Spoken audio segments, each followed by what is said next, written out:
Hello tout le monde, j'espère que vous allez bien. Je vous retrouve dans cette vidéo pour vous parler d'huile de coco. Et oui, on peut utiliser l'huile de coco pour les produits de beauté. Et c'est justement ce que je veux voir avec vous puisque bien évidemment, c'est pas le prix des produits cosmétiques qu'on achète qui vont faire l'efficacité, mais surtout les produits. Et l'huile de coco est un produit extrêmement bon pour la peau et pour plein de choses d'un point de vue beauté. 6 choses qu'on peut faire avec l'huile de coco.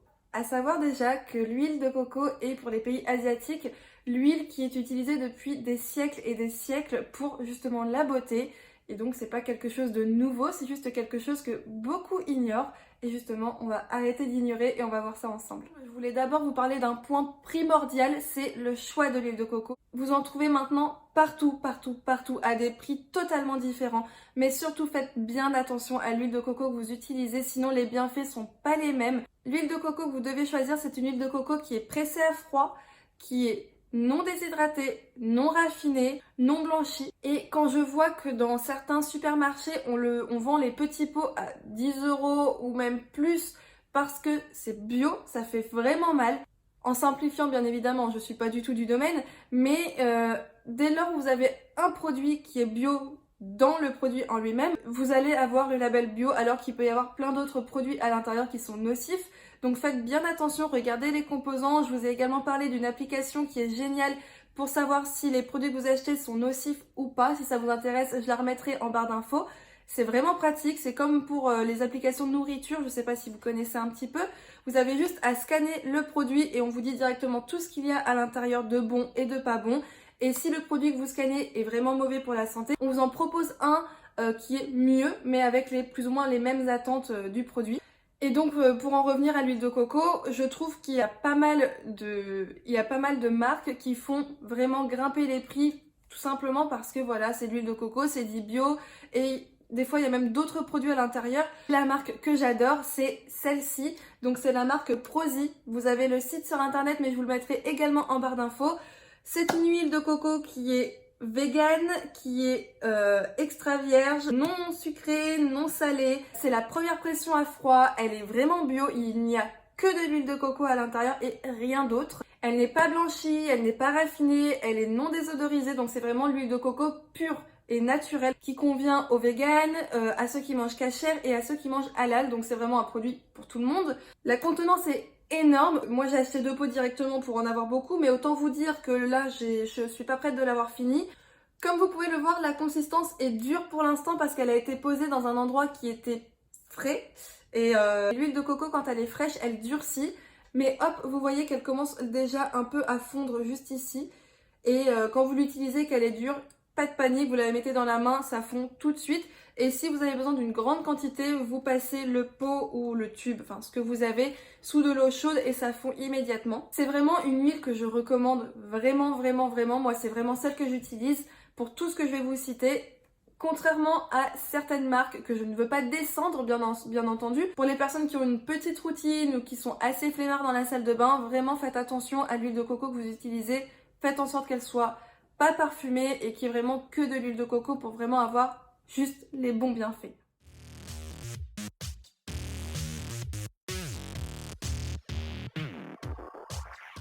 La première chose pour laquelle on peut utiliser l'huile de coco, c'est le démaquillant. Il vous suffit juste d'avoir de l'huile de coco et même pas de coton. Vous prenez l'huile de coco, vous la mettez dans votre main et vous venez la réchauffer un petit peu, vous en passez sur tout votre visage et vous allez voir que tout va commencer à se détacher de votre visage. Bon, je vous avoue, c'est pas très beau à regarder parce que du coup, toutes les couleurs se mélangent et c'est vraiment un peu deg. Une fois que j'ai laissé un minimum poser l'huile, que j'ai vraiment tout frotté, etc. avec douceur, je viens ensuite prendre une petite éponge démaquillante réutilisable ou un gant, enfin ce que vous voulez. Et là, je viens vraiment tout retirer et ensuite, je me lave le visage. L'huile suffit à vraiment retirer tout ce qui est très résistant.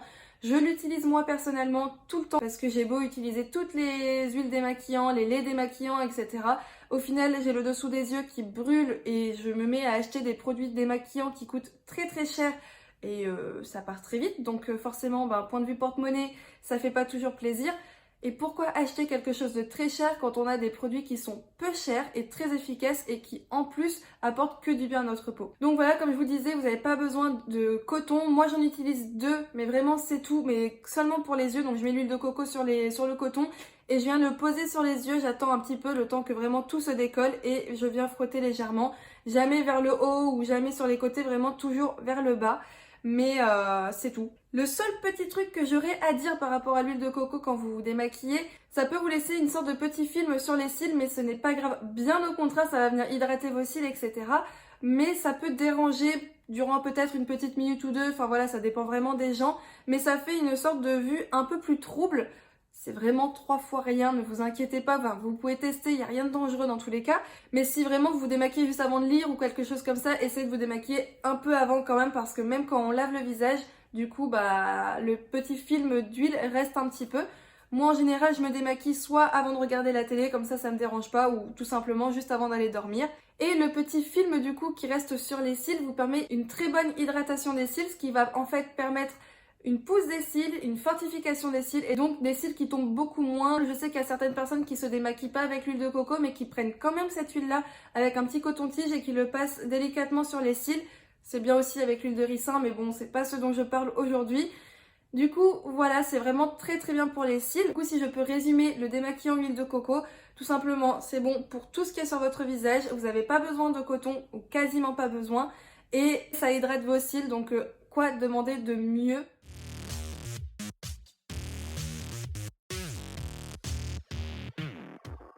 La deuxième chose qu'on peut faire avec l'huile de coco, c'est les masques pour les cheveux. Le truc le plus important à retenir de cette vidéo, je crois, c'est de ne jamais mettre d'huile la journée. Que ce soit sur le corps, le visage ou les cheveux, ça photosensibilise et du coup pour les cheveux ça va les brûler. Pour le visage, ça va vous faire des taches et pareil pour le corps. Du coup, jamais, jamais, jamais d'huile la journée. C'est vraiment un conseil que je vous donne, que ce soit de l'huile de coco, de jojoba, d'olive, de ce que vous voulez, d'amande et tout, jamais la journée. À moins que ce soit une huile protectrice de chaleur, etc.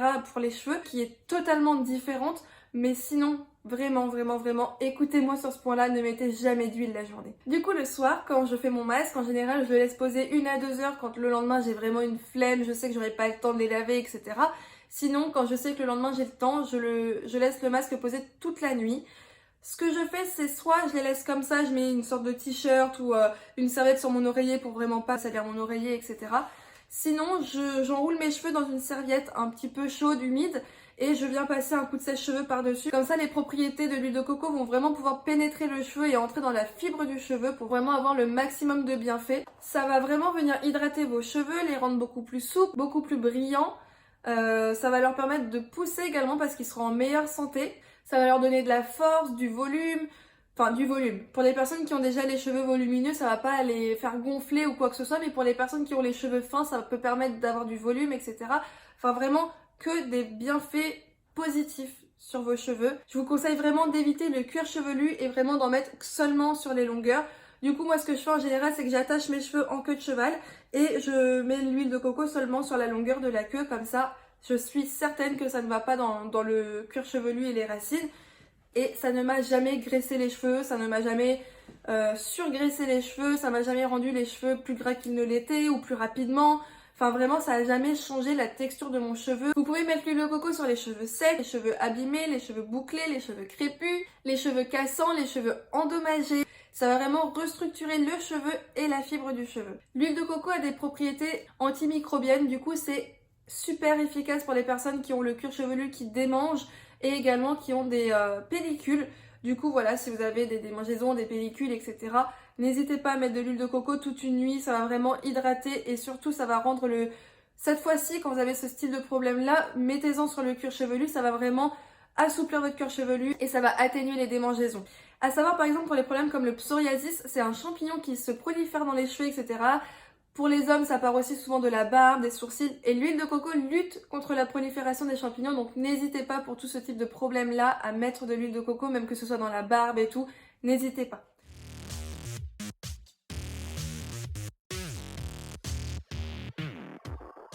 La troisième chose qu'on peut faire avec l'huile de coco, c'est s'en mettre sur le corps.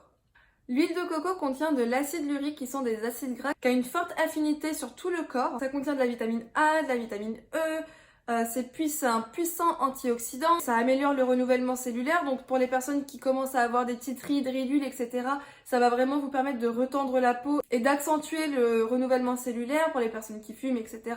Sur le corps, ça va hydrater votre peau pour les personnes qui ont la peau sèche, la peau qui tiraille. Ça aide à prévenir et à guérir les vergetures, donc quand je dis guérir, c'est un bien grand mot, à savoir que les vergetures peuvent être guéries quand c'est le début des vergetures et qu'elles ne sont pas totalement installées. C'est-à-dire par exemple si ça fait 2-3 mois que votre vergeture commence à être là, etc. Mettez-en tout le temps, tout le temps, tout le temps. Mais si vous savez que ça fait plusieurs années que vos vergetures sont là, malheureusement ça ne sert à rien d'acheter des produits. Il n'y a pas de produits miracles qui vont retirer les vergetures ou les atténuer malheureusement. Et quand je dis prévenir les vergetures, c'est quand par exemple je prends le cas le plus classique, j'ai envie de dire, enfin celui qui me vient en tête. Vous savez que vous êtes enceinte et que vous commencez à avoir le petit bidon qui commence à s'arrondir, etc. Bah, commencez dès maintenant à mettre l'huile de coco sur votre ventre, etc. À vraiment en mettre matin, soir, même plusieurs fois par jour. Ça va prévenir donc les vergetures parce que votre peau sera hydratée et ça permettra à la peau de se tendre et de se détendre sans avoir de vergetures. Ça apaise les plaies et les brûlures. C'est un produit qui est antimicrobien, du coup ça va pas désinfecter votre plaie, attention, mais ça va vous permettre de pas avoir de champignons, d'infections, etc. Et surtout, sur les plaies, ça permet de cicatriser beaucoup plus vite et sur les brûlures, ça permet d'apaiser réellement. C'est bon aussi pour les gerçures et les crevasses. Donc par exemple, les gerçures sur les lèvres avec le froid, etc., les changements de température. Moi, je sais que personnellement, je n'utilise quasiment plus de baume à lèvres.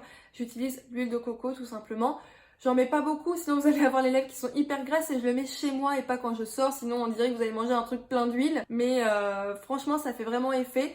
Et sur les pieds aussi, pour les personnes qui ont les talons hyper abîmés, secs, avec des crevasses, etc., c'est un super produit. Donc ce que je vous conseille de faire, c'est d'en mettre une bonne quantité et d'ensuite mettre une chaussette assez épaisse, comme ça vous pouvez marcher, etc. Vous n'êtes pas embêté à aller vous coucher tout de suite et surtout, vous salissez pas vos draps si vous allez vous coucher. La quatrième chose qu'on peut faire avec l'huile de coco, c'est se brosser les dents. Il y a deux façons. Alors vous avez soit la technique du brossage de dents classique avec votre dentifrice, etc. Et ensuite venir faire un léger brossage de dents avec de l'huile de coco ou un bain de bouche. Quand vous avez des abcès, des aftes, etc. ou les gencives qui saignent, c'est vraiment bon, ça va vraiment faire du bien à vos gencives, ça va vous permettre de plus avoir mal surtout. Mais par contre, ça ne soigne pas, c'est-à-dire que si vous avez un abcès, rien de mieux que d'aller chez le dentiste et sans attendre. Et il y a la deuxième technique que j'utilise personnellement, mais pas tous les soirs, s'il vous plaît, faites attention à ne pas le faire tous les soirs, les dents ça reste fragile, surtout les mailles des dents. C'est ce qui ne se voit pas, mais c'est un peu comme un vernis transparent qui va vous donner le côté résistant et le côté blanc sur vos dents. Donc faites attention à ne pas détruire les mailles de vos dents, c'est pas quelque chose qu'on peut remettre comme ça facilement. Du coup j'ai mis dans un petit pot de l'huile de coco et du bicarbonate de sodium. Le bicarbonate de sodium va blanchir vos dents. Donc attention, il y a plusieurs styles de bicarbonate. Il y a le bicarbonate pour les produits ménagers et il y a le bicarbonate dentaire qu'on retrouve dans les rayons dentaires en pharmacie, etc. Et ça reste abrasif, tout comme les poudres de charbon, etc. Ça blanchit, mais en même temps, ça abîme. Donc à ne faire une fois par semaine ou deux, ça dépend vraiment de vous et de la blancheur dont vous voulez. Moi, je le fais en général une fois dans la semaine et souvent j'oublie et je le refais 2 semaines après. Mais à savoir que c'est vraiment efficace. C'est pas très bon, je vous l'accorde, parce que le bicarbonate de sodium c'est salé et l'huile de coco ça a le goût de coco. Voilà comment ça se présente. Là il est un petit peu mou mais il est pas non plus, tout fondu. Et en général ce que je fais c'est que soit je me brosse les dents avant comme d'habitude et ensuite avec ma brosse à dents propre je viens prendre un petit peu de ce mélange là et je le fais comme un brossage de dents classique. Soit je mets d'abord ça sur ma brosse à dents et ensuite je viens mettre un petit peu de dentifrice et je fais toute ma bouche. Et je trouve que c'est mieux quand même que les poudres de charbon, etc. Déjà ça coûte beaucoup moins cher. Le bicarbonate de sodium il doit coûter 2 ou 3 euros dans les supermarchés. Pareil en pharmacie et l'huile de coco, ça dépend de votre achat. Mais j'ai déjà testé par exemple la poudre de charbon de Bébriance. Et au final, j'ai l'impression d'avoir acheté ça pour même pas l'utiliser parce que Ça vous force à vous brosser les dents beaucoup trop longtemps dans le sens où des fois il y a du noir qui reste, même si vous rincez votre bouche, etc. Au final, je me retrouve à devoir bien nettoyer ma brosse à dents et vraiment retirer le petit peu qui reste. Je trouve que c'est trop long et du coup ça irrite les gencives. Vous avez la langue pareil qui est toute noire, donc il faut la brosser aussi et pareil, au bout d'un moment ça irrite la langue. Le blanchiment est similaire et au final la poudre de Bébriance par exemple, vous allez la payer beaucoup plus cher et surtout ça salit tout. Franchement ça salit tout parce que déjà c'est tout fin, donc même si vous mettez délicatement votre brosse à dents, juste le passage du pot à la bouche, vous en avez déjà partout. Quand vous vous brossez les dents, ça éclabousse un peu partout, enfin franchement c'est juste pour moi un produit où on en met partout et où on a la même efficacité qu'un produit voilà, beaucoup plus pratique. La cinquième chose qu'on peut faire avec l'huile de coco, c'est les ongles. Ça permet d'hydrater vos ongles, de les nourrir et donc de les faire pousser plus vite et de les solidifier et faire en sorte qu'ils ne se dédoublent pas. Là-dessus, je ne m'avance pas non plus dans le sens où les personnes qui ont les ongles qui se dédoublent, ça peut aller du petit dédoublement au dédoublement énorme.